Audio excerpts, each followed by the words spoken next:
दोस्तों नमस्कार। उम्मीद टेक्निकल चैनल के इस नए वीडियो में आपका एक बार फिर से स्वागत है। दोस्तों आज हम जानेंगे अटल पेंशन योजना के बदले हुए नियम के बारे में। देखिए अटल पेंशन योजना जो है उसके कुछ नियम बदल चुके हैं और उसका कुछ टॉपिक्स है जिसके बारे में आज हम चर्चा करेंगे इस वीडियो में। तो पहला टॉपिक है कि किसको किसको मिलेगा इसका लाभ, सभी को पेंशन मिलेगा या नहीं, अटल पेंशन योजना में आपको आवेदन कैसे करना है, इन टॉपिकों पे हम कवर करेंगे पूरे वीडियो को। चलिए वीडियो को शुरू करते हैं। दोस्तों आपको मैं बता दूं कि केंद्र सरकार की अटल पेंशन योजना मुख्य रूप से असंगठित क्षेत्र जैसे नौकरियों, माली, डिलीवरी बॉय आदि के उद्देश्य से एक पेंशन योजना है। इस पेंशन योजना ने पिछड़ी स्वावलंबी योजना को बदल दिया था जिसे लोग अच्छी तरह से स्वीकार नहीं किए थे। आगे क्या कहानी है वो मैं आपको दिखा देता हूँ। अटल पेंशन योजना के जो नियम है वो बदले जा चुके हैं।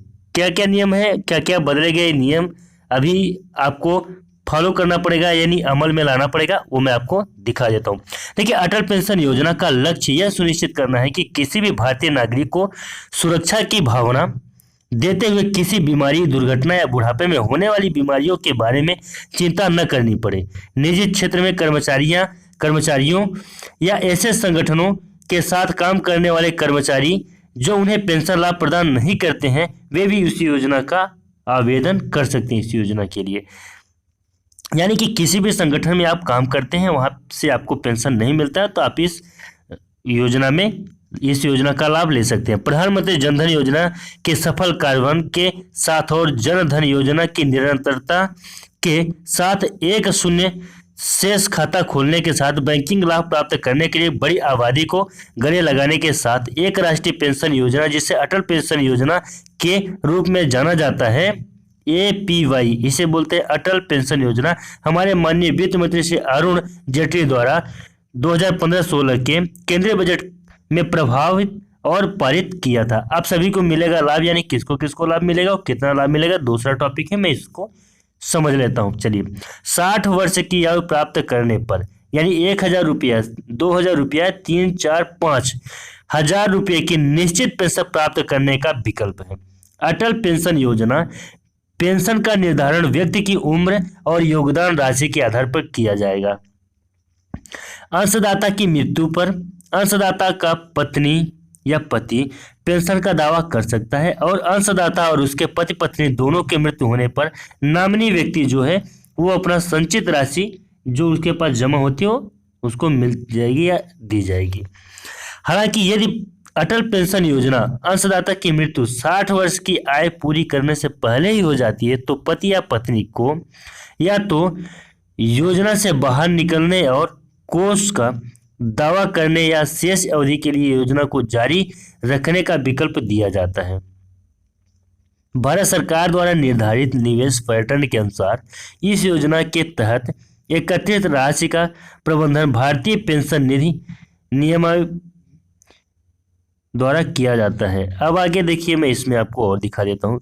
सरकार कुल योगदान का 50% रुपया का सह योगदान भी करेगी, यानी कि 1000 रुपया प्रति वर्ष जो भी कम हो उस सभी पात्र ग्राहकों को जून 2015 और दिसंबर 2015 के बीच 5 वर्ष की अवधि के लिए अर्थात वित्तीय वर्ष 2015-16 से 19-20 के लिए शामिल हुए थे सरकार के सह योगदान का लाभ उठाने के लिए। अभिदाताओं को किसी अन्य वैधानिक सामाजिक सुरक्षा योजना, उदाहरण के लिए आप समझ लीजिए कर्मचारी भविष्य निधि का हिस्सा नहीं होना चाहिए या आयकर का भुगतान नहीं करना चाहिए।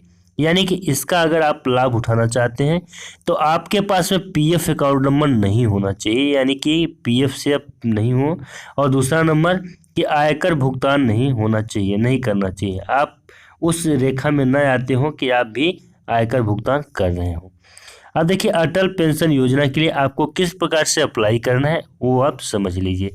तो देखिए अटल पेंशन योजना का अगर आप करना चाहते हैं अप्लाई तो इसमें सभी राष्ट्रीय बैंक योजना प्रदान करता है। आप अपना APY यानी अटल पेंशन योजना खाता शुरू करने के लिए इनमें से किसी भी बैंक में जा सकते हैं। किसी भी बैंक में आप चले जाइए और वहाँ पे अटल पेंशन योजना फॉर्म ऑनलाइन और बैंक में उपलब्ध है। आप आधिकारिक वेबसाइट से फॉर्म को डाउनलोड भी कर सकते हैं। आवेदन को पूर्ण कर बैंक में जमा कर दें। अब आपका अटल योजना में आवेदन सबमिट हो जाएगा। अब आगे APY के भी बारे में हम इस वीडियो में बात कर लेते हैं। क्योंकि आप समय समय पर योगदान कर रहे हैं, राशि अपने खाते से स्वतः डेबिट हो जाएगी। आपको यह सुनिश्चित करने की आवश्यकता है कि प्रत्येक डेबिट से पहले आपके खाते में पर्याप्त शेष राशि है या नहीं है। यानी कि दोस्तों कुल मिला के अगर आप अटल पेंशन योजना खुलवा लेते हैं तो आपके खाते में जो पैसा है वो हर एक महीने अपने आप ही कटती चली जाएगी। आप अपनी मर्जी से अपना प्रीमियम बढ़वा भी सकते हैं। आपको बस अपने बैंक में जाना है और अपने प्रबंधक से बात करनी होगी और आवश्यकता अनुसार आपको परिवर्तन करवाने होंगे। यदि आपने भुगतान चूकी करते हैं, जुर्माना लगाया जाएगा। रुपए का जुर्माना अटल पेंशन योजना एक एक प्रति माह प्रत्येक रुपए के योगदान के लिए 100 रुपया उसका भाग यदि आप 6 महीने के लिए अपने भुगतान में चूक करते हैं तो आपका खाता फ्रीज कर दिया जाएगा। यानी कि अगर आप 6 महीने तक अपने पेंशन को नहीं भरते हैं, 6 महीने तक किसी कारणवश, तो आपका जो खाता है उसे सीज कर दिया जाएगा। और यदि डिफॉल्ट आप 12 महीने तक जारी करते हैं तो खाता बंद कर दिया जाएगा और शेष राशि का भुगतान ग्राहक को कर दिया जाएगा। जल्द वापसी पर विचार नहीं किया जाता है। केवल मृत्यु या इलाज बीमारी जैसे मामलों में ग्राहक या उसके नामिनी व्यक्ति को पूरी राशि की पैसा जो है तो प्राप्त होगी। यदि आप किसी अन्य कारण से 60 वर्ष की आयु से पहले योजना को बंद कर देते हैं तो केवल आपका अटल पेंशन योजना योगदान और अर्जित ब्याज ही वापस किया जाएगा। आप सरकार के सह योगदान या उस राशि पर अर्जित ब्याज प्राप्त करने के पात्र नहीं होंगे। तो दोस्तों ये सारी कहानी थी अटल पेंशन योजना की। अब तो आपको अटल पेंशन योजना के बारे में सारी जानकारी मालूम हो गई होगी। दोस्तों आशा और उम्मीद करता हूँ कि आपको ये वीडियो ज़्यादा पसंद आएगी। अगर आपको वीडियो पसंद आती है तो प्लीज़ चैनल को सब्सक्राइब करके बेल आइकन की घंटी को जरूर प्रेस कर दें ताकि इससे जुड़ी हुई जितनी भी वीडियोस हैं वो आपको मिलती हैं। चलिए दोस्तों मिलते हैं किसी नए वीडियो में नए अपडेट के साथ। तब तक के लिए नमस्कार। जय हिंद, जय भारत।